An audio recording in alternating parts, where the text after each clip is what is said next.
Welcome to prime time debate. This is Satish. ఒకవైపు సభ, మరోవైపు అసంతృప్తుల రభస. ఎన్నికల యుద్ధానికి సిద్ధమంటోంది అగ్రనాయకత్వం. అభ్యర్థుల ఎంపిక, సీట్ల సర్దుబాటుపై వెనక్కి తగ్గనంటోంది కేడర్. ఉమ్మడి సభలు, సంయుక్త ప్రకటనలు, పర్యటనలతో కేడర్లో జోష్ తేవాలని చూస్తున్నారు కూటమి నేతలు. మా సంగతి ముందు తేల్చండి, మా భవిష్యత్ ఏంటో చెప్పండి అంటూ అగ్రనాయకత్వానికి చికాకు తెప్పిస్తున్నారు లోకల్ లీడర్లు. ఇదే సమయంలో అధికార పార్టీ అన్ని రకాల అస్త్రాలతో యుద్ధ క్షేత్రంలో దిగేందుకు సన్నాహాలు చేస్తోంది. ఈ పరిస్థితుల్లో ఏపీ రాజకీయాల్లో ఏం జరగనుంది?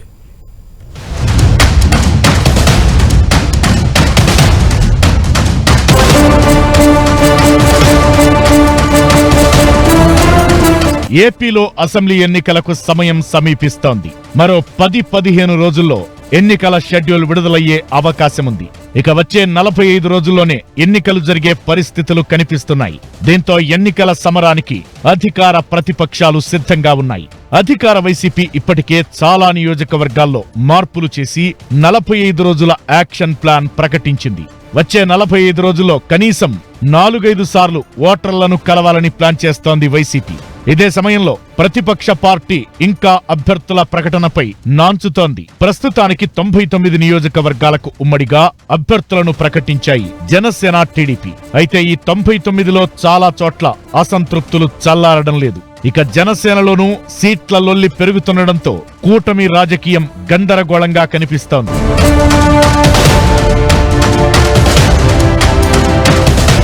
ఏడు విడతల్లో దాదాపు 69 నియోజకవర్గాలకు కొత్త సమన్వయకర్తలను నియమించింది వైసీపీ. దాదాపు 33 మంది సిట్టింగులకు సీట్లు నిరాకరించింది. గెలుపు గుర్రాలకే టికెట్లు అని ప్రకటించిన సీఎం జగన్ ఎమ్మెల్యేలు, ఎంపీలు పార్టీని వీడుతామని బెదిరించినా వెనక్కి తగ్గలేదు. సర్వే ఫలితాల ప్రకారం ప్రజా వ్యతిరేకత ఎదుర్కొంటున్న వారిని పక్కన పెట్టారు. పార్టీలో సుదీర్ఘ కసరత్తు చేసి పార్టీకి మరమ్మత్తు చేయాల్సిన చోట మార్పులతో కొత్త పుంతలు తొక్కించారు. ఇక తాజాగా జరిగిన మేము సిద్ధం, మా పోలింగ్ బూత్ సిద్ధం సభలో మార్పుల ప్రక్రియ పూర్తయిందని ప్రకటించారు సీఎం జగన్. అంటే దాదాపు 100 నియోజకవర్గాల్లో ప్రస్తుత ఎమ్మెల్యేలు, పార్టీ ఇన్ఛార్జీలకే మళ్లీ టికెట్ దక్కే అవకాశముంది.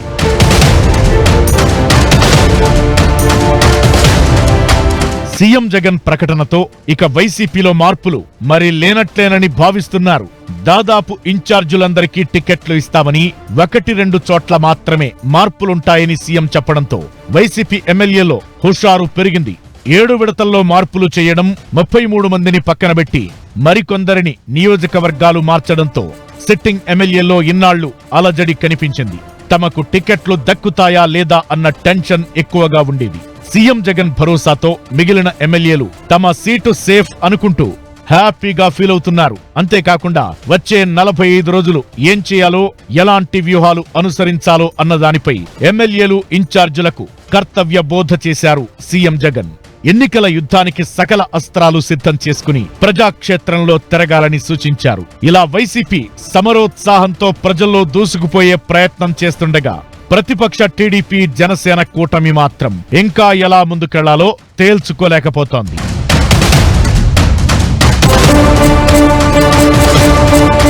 ఎన్నికల సన్నాహాల్లో భాగంగా తొలి జాబితాలోనే ఉమ్మడిగా 99 మంది ఎమ్మెల్యేలను ప్రకటించింది టీడీపీ, జనసేన కూటమి. ఈ నెల 23న ఫస్ట్ లిస్ట్ రిలీజ్ చేశారు. అయితే చాలా చోట్ల కొత్త వారికి అవకాశం ఇవ్వడం, జనసేన ఆశించిన సీట్లలో టీడీపీ అభ్యర్థులను ప్రకటించడంతో అసమ్మతి భగ్గుమంది. అంతేకాకుండా తొలి లిస్టులో సీనియర్లను పక్కన పెట్టడం కూడా అసంతృప్తికి దారితీస్తోంది. ప్రస్తుతానికి టికెట్ దక్కని నేతలు గుంభనంగా వ్యవహరిస్తున్నారు. 4 రోజులుగా టీడీపీ అధినేత చంద్రబాబు ఒకవైపు, జనసేనాని మరోవైపు అసమ్మతులను బుజ్జగిస్తున్నారు. ఇదే సమయంలో కొత్తగా టికెట్లు దక్కించుకున్న వారు నియోజకవర్గాల్లో తిరగలేని పరిస్థితులు కనిపిస్తున్నాయి. చంద్రబాబు ఛాయిస్తో టికెట్ కైవసం చేసుకున్న పి గన్నవరం అభ్యర్థి మహాసేన రాజేష్ కు వ్యతిరేకంగా ఆ నియోజకవర్గంలో 2 పార్టీల కార్యకర్తలు తిరుగుబాటు చేస్తుండడం హీట్ పుట్టిస్తోంది. అదేవిధంగా గజపతి నగరం, కళ్యాణదుర్గం, కాకినాడ రూరల్ నియోజకవర్గాల్లో పరిస్థితులు సర్దుకోలేదు. మొత్తంగా తొలి జాబితా టీడీపీ, జనసేన కూటమికి తలనొప్పిగా మారడంతో రెండో జాబితాపై అత్యంత జాగ్రత్తగా వ్యవహరిస్తోంది.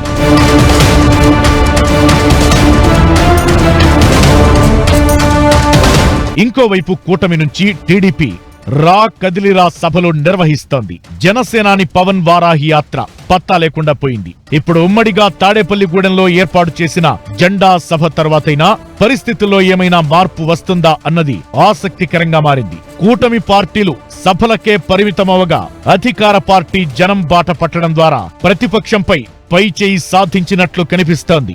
ఏది ఏమైనా వచ్చే 10-15 రోజులే రెండు ప్రధాన పార్టీలకు కీలకంగా చెబుతున్నారు. అసమ్మతులను అసంతృప్తులను సర్దుబాటు చేయలేకపోతే టీడీపీ జనసేన కూటమికి నష్టమనే అభిప్రాయపడుతున్నారు పరిశీలకులు. ఇదే సమయంలో పార్టీలో అన్ని రకాలుగా సర్దుబాటు చేసుకుని వైసీపీ దూకుడుగా వ్యవహరిస్తుండటం ఆ పార్టీకి కొంత అడ్వాంటేజ్ అయ్యే అవకాశాలు ఉన్నాయంటున్నారు. మొత్తానికి వచ్చే కొద్ది రోజుల్లో జరిగే పరిణామాలే ఏపీ రాజకీయాలను శాసిస్తాయంటున్నారు.